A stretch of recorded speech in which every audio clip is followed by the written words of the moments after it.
Hello everyone, আসসালামু আলাইকুম। শুভ দুপুর সবাইকে। আমি দুপুরে কি রান্না করলাম তার ভিডিও নিয়ে আসলাম আপনাদের সামনে। আমি এই যে আজকে দুপুরে রান্না করতেছি আলু দিয়ে রুই মাছ ঝোল রান্না করব। আর এই যে আমি মাছ ভাজতে নিয়েছিলাম। প্রথমে আজকে আমার মাছ ভাজতে যায় একটা সমস্যা হয়ে গেছে। মাছের মধ্যে সব মাছ এক জায়গায় লাগে গেছিলো, তার জন্য উঠানোর পর খুব কষ্ট হচ্ছিল।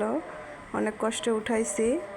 আর মাছ ভাজার পরে যে পেঁয়াজ বেরেস্তা করে নিলাম, ভাজে নিলাম, তারপরে আলু দিয়ে দিচ্ছি। যে আলুগুলো ভেজে নিচ্ছি। আলু ভাজার পরে যে আলুর মধ্যে এখন পানি দিয়ে দিব, পানি দিয়ে ঢাকনা দিয়ে দিব। যে আমি আলু ভাজতেছি, যে পানি দিয়ে দিলাম, পানি দিয়ে যে এখন ঢাকনা দিয়ে দিব, সিদ্ধ হবে। সিদ্ধ হওয়ার জন্য দিয়ে দিচ্ছি। এই যে সিদ্ধ হয়ে গেছে। এখন এখানে মাছ দিয়ে দিচ্ছি। মাছ দিয়ে আবার একটুখানি পানি দিব, দিয়ে আবার ঢাকনা দিয়ে দিব, মশলার গুঁড়া দিব, দিয়ে আবার ঢেকে দিব। এই যে আমি এখন মশলার গুঁড়া দিচ্ছি,